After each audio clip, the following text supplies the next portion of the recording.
Don't leave. Setting, inside of a small, modestly decorated two-room apartment. Enter Kate, followed by Gary with an armful of groceries. You're such a doll for helping me today. I can't thank you enough.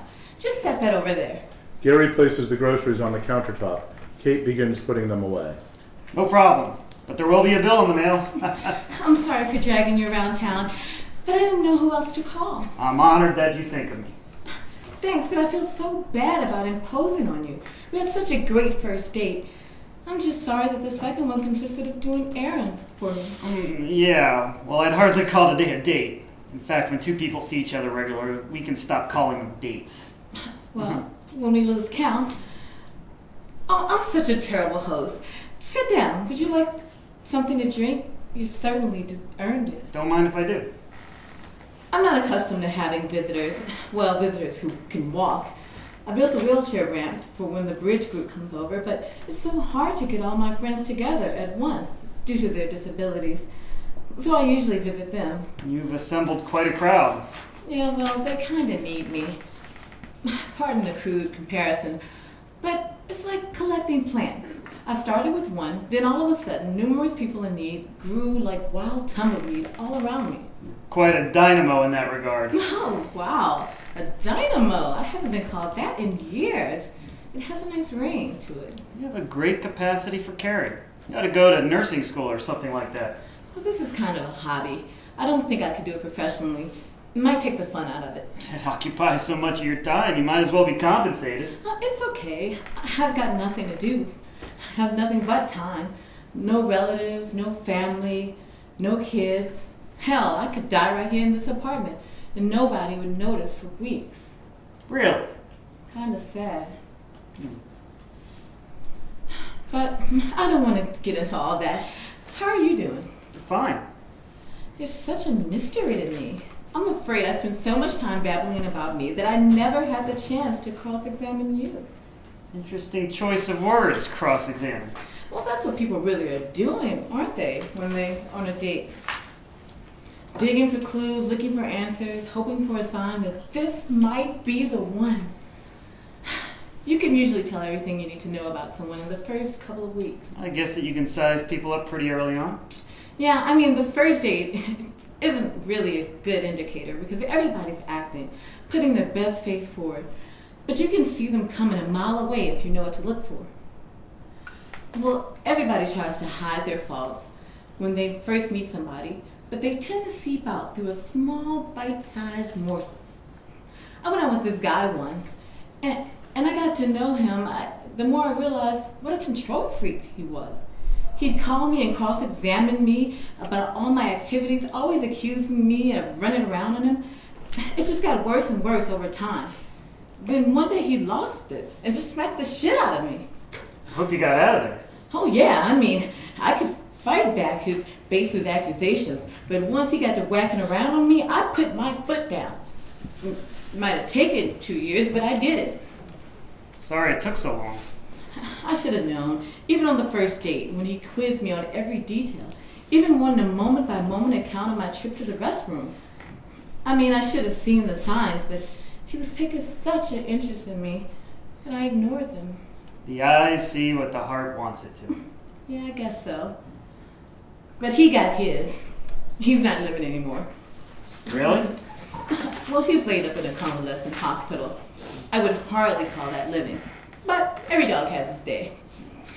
That reminds me, forgive me for asking, and please don't take this the wrong way, but are all of your friends in wheelchairs, comas, or dying of deadly diseases? I'm sorry, I shouldn't have brought it up. No, it's fair. I've got questions, you've got questions. I'm just thinking, that's all. About what? The answer to your question, silly. Wow, I never thought about it. But I guess it's true. Most of my friends are in comas, wheelchairs, or dying of deadly diseases. It's not a judgment, just an observation. Yeah, but what does it mean? Really? You never really know somebody other than the snapshots of themselves that they give you. But the clues to a person's soul are everywhere. Like this place, for example. You can see that I'm not into a lot of wealth and decadence. And then there's the company a person keeps. They tell a lot about you. In my case, most of my friends are handicapped or people in need. I guess it says that I need to feel useful, needed. Maybe I'm just the biggest codependent on the planet. Maybe you just care about people. Altruism is a rare trait nowadays. I guess. Maybe crippled people can't hurt me. Maybe people in need are the only people who are nice to me. Maybe a little adversity in life is what it takes to be kind. There was one thing that kind of bothered me today. What? When you left me alone on the ward with some of those handicapped guys, we got to talking. And they put you to work, didn't they? Well, yeah, I guess when you can't move, they take advantage of every available hand that walks into the room. That disturbed you? Oh no, it's just when you were gone, one of the young kids had me put in a porno for him. Anthony. It was Anthony, wasn't it? Yeah, I think it was. He's 22 years old, you know. I guess boys will be boys.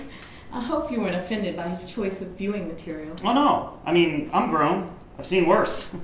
It's just that there's something disturbing about watching a porno with a room full of quadriplegics. I guess that is a little eerie. Tell me about it. What? Nothing. Really? I mean, nothing that I'm going to tell you. Well, now that you've confirmed that your nothing is something, tell me. You think less of me. Kate, from what you've shown me today, you've gotten a lot of room to work with. There's very little you could do or say to detract my opinion of you.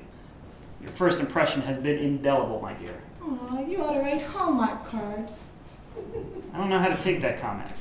Take it as a compliment. It was meant that way. Okay, now tell me this oh-nothing thought. Okay, I will. I haven't been late in 3 years. Really?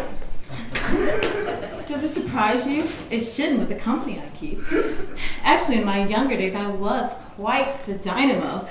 The girl who can't say no, the little engine that could and just kept right on going. I just haven't found anyone. I mean, every man that I've connected with was paralyzed from the waist down. Every once in a while, I get the urge and one of the boys does me a favor, but the president says that's not really sex. Gary bursts up from the chair and begins nervously pacing. Don't leave. Oh, I'm sorry I said anything. Who's leaving? I'm just adjusting to the transition. 1 minute you're Mother Teresa, the next you're the happy hooker. Well, I'm not a prostitute, Gary. I'm sorry, it's just the first thing that came out of my mouth. I'm sorry, don't be offended. It's okay. I feel comfortable with you. You've got a lot of room to work with. I want you to make love to me, Gary. I want you to give it to me the way I've been wanting it for 3 years now. Can you do that, Gary? Are you up for the challenge? I'll bring my A game. Lots of foreplay with a hard scream-inducing finish. Can you do that, Yes, Gary? yes. How many times can I say it? There's just one thing. Don't become one of those meatheads who never calls me again. Don't hurt me, okay? Don't be like the other people of your kind. My kind? Able bodies, walking types. Don't walk away without a goodbye. Respect me, damn it. Just like I plan to do you. Can you handle that, Gary? Can you really handle that? Okay. Now I need to get ready. It's gonna take a few minutes, but it'll be worth the wait. Okay? You stay here, and I'll take care of things on my end. I've got a few things to do myself. Perfect. I'll let you know when I'm ready. Kate disappears from the stage. She's getting ready in the back, talking from off stage, while Gary goes to the front door and reaches for a large duffel bag that he's left out there. It's been a long time since I've opened up to anybody. Gary pulls items from the duffel bag. At first, they're all fairly common ones, like toiletries, towels, underwear, etc. I just haven't made a lot of great decisions lately, so I stopped making them. Gary pulls out more items from the bag. First, a roll of duct tape, a large bottle of pills, a pair of handcuffs, a large knife, and a plastic covering that could easily serve as a body bag. But I knew there was something different about you. I'm a fine judge of character, you know. Gary stops and listens to her. But I'm warning you, if you turn out to be a rat, I don't know what I'll do. The last time my heart was broken, it took 2 years before I even left this apartment. My charity work died. Only recently taken it up again. I don't mean to lay all this on you, I just want you to know that fucking me comes with a sense of responsibility, damn it. I don't ask for much, just respect and the occasional checking in with me from time to time. Who knows? Maybe we can make this a regular thing. Just don't leave, okay? Don't leave. The lights fade as Gary has gathered up most of his tools of destruction and heads out the door. He's composed a goodbye letter to Kate. He reads the letter aloud before leaving. Dear Kate, thanks for your kindness, but I'm not the man you think I am. The truth is, I've been watching you for a long time. I knew that you lived alone. I knew that you stayed home most nights. And I knew that nobody'd ever find you. You see, Kate, I'm a very sick man. Sure, I was going to have sex with you tonight. Then I was going to chop you up into several pieces and leave you to die. Just like all the others. But Kate, you're not like the others. And I just can't bring myself to kill you. You're a shining glimmer of light in a sea of senseless existence. And the world is a better place with you in it. Please don't take my sudden departure as an insult, but as the highest compliment. Love, Gary. Gary takes one last look at her apartment and makes his exit. Kate emerges from the background. She's seen reading the letter as a look of sadness permeates her face. She looks heartbroken. The sound of Gary's motorcycle is heard peeling away, followed immediately by a crash of metal. Police and ambulance lights permeate the background. Kate writes a letter of her own. Dear Gary, sorry about your accident, but I'm not the woman you thought I was either. That's why I loosened the nut nuts on your motorcycle. But don't worry, I know most of the doctors in the area on a first-name basis. You'll get the best care in the world. I'll see to that. And even though walking is totally out of the question for you, I'll visit you every day. And I'll be the first face you see when you're out of your coma. As I told you before, I'm a fine judge of character. Me and you make a fine couple. And even though you never really know someone, I think me and you will do just fine. We've got nothing but time. Love, Kate. Before curtain, we see Kate spoon-feeding the catatonic Gary applesauce and prune juice.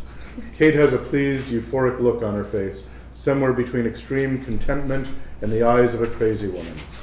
Blackout. The end.